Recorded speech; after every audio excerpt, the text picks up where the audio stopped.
Lecture हम लोग पढ़ चुके हैं what is optimum filter, match filter, probability of error कैसे कैलकुलेट करते हैं, और इंपल्स रिस्पॉन्स या बात करूं ट्रांसफर फंक्शन या सिग्नल टू नॉइस रेशियो आपने मैक्सिमम कैसे कैलकुलेट किया है। Now from this lecture on the similar basis हम लोग बात करने वाले हैं बिट एरर रेट कैलकुलेशन, यानी कि प्रोबेबिलिटी एरर की हम बात करेंगे इन case of amplitude shift keying. So amplitude shift keying के अंदर क्या प्रोबेबिलिटी ऑफ एरर आ सकती है जब हम सिग्नल को ट्रांसमिट करते हैं, वो चीज हमें यहाँ पे कैलकुलेट करनी है, and it is based on the similar lectures जो हमने अभी तक इस यूनिट में देखे हैं। अगर मैं लास्ट लेक्चर की बात करूं या प्रीवियस लेक्चर की बात करूं तो वो दोनों लेक्चर्स ही आपके लिए इंपॉर्टेंट हैं जो हम यहाँ पे यूज करने वाले हैं। तो चलिए स्टार्ट करते हैं probability error rate calculation in case of ASK।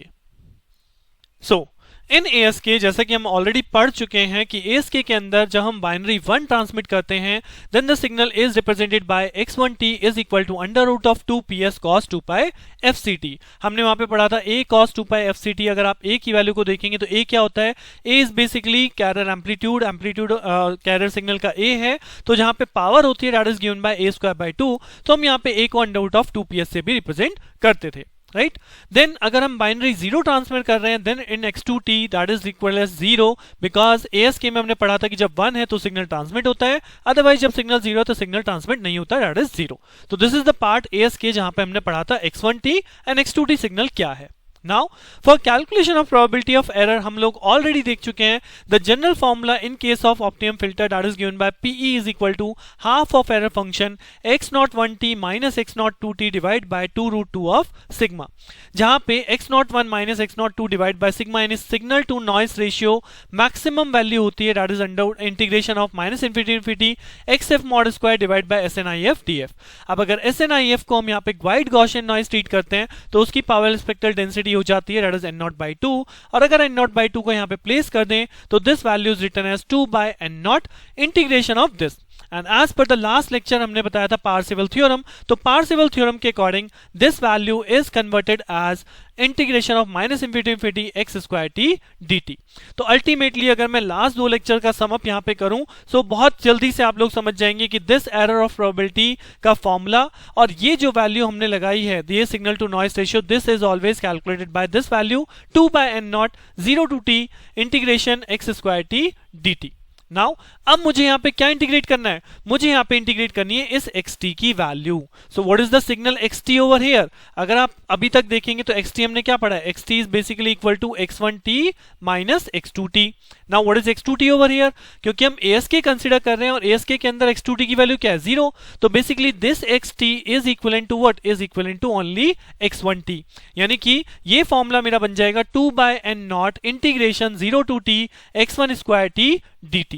Right. अब इसके बाद इसकी एनर्जी कैसे कैलकुलेट करेंगे, x1² है क्या, x1 जो हमारा सिग्नल है this signal says under root of 2ps cos 2pi fct, right. अब आप इसका स्क्वायर करेंगे तो स्क्वायर करने पे क्या हो जाएगा 2ps cos square of 2pi fct, right, यानी cos स्क्वायर थीटा। सो ये जो 2ps है ये तो आपका बाहर चला गया इंटीग्रेशन के, तो यहां बन जाएगा 2ps into 2 that is 4ps/n0, right. और इंटीग्रेशन के अंदर जो वैल्यू है वो है cos square theta. So if you remember cos square theta को कैसे इंटीग्रेट करते थे, जी हाँ 1 प्लस cos 2 थीटा, यानी कि cos 2 थीटा का मतलब हो जाएगा cos 4pi fct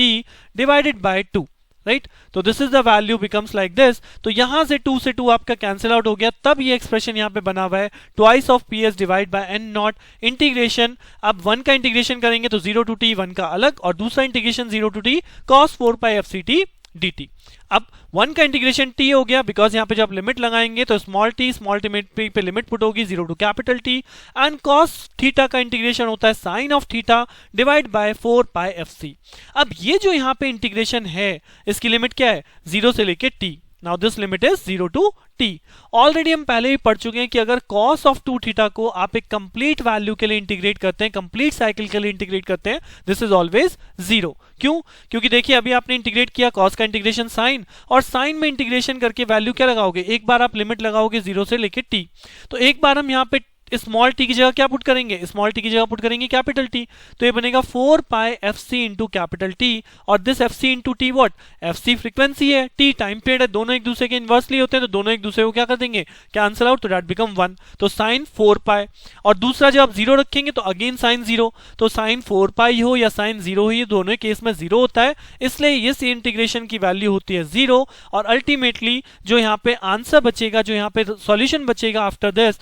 वो हमारे पास बचेगा 2ps by n naught into t. तो this is the value of this square function जो हमारा सिग्नल टू नॉइस रेशियो है। नाउ अगर ये स्क्वायर इज इक्वल टू इतनी वैल्यू है, तो अगर मुझे x01t minus x02 divide by sigma की वैल्यू चाहिए, तो वो हो जाएगा इसका अंडर रूट, यानी under root of 2pst divide by n naught. So यहाँ पे हमने इसको वैल्यू लिखी, देन उसके बाद मुझे प्रोबेबिलिटी ऑफ एरर फंक्शन में जो फंक्शन होता है that is x01t minus x02t divide by 2√2 sigma होता है, तो पहले हमने इसका अंडर रूट ले लिया, this is the under root of 2pst by n naught. अब यहाँ पे एक एडिशनल टर्म 2√2 भी होती है, तो दोनों साइड एक तरह से 2√2 से मल्टीप्लाई कर दिया, तो राइट हैंड साइड पे अगर आप देखोगे तो क्या बचेगा, √2 से √2 कैंसिल आउट हो जाएगा, और अगर इस 2 को मुझे रूट के अंदर लेके जाना है तो this will become pst divide by 4n naught. And if you remember what is this ps into t, if you remember 1 bit energy, हम लोगों ने बहुत बार ये फॉर्मूला पढ़ा है that 1 bit energy is equal to power multiply by time period t। So यहाँ पे पावर इनटू t को मैं एनर्जी भी लिख सकता हूं, तो यहाँ पे प्रोबेबिलिटी ऑफ एरर का फॉर्मूला क्या बन जाएगा,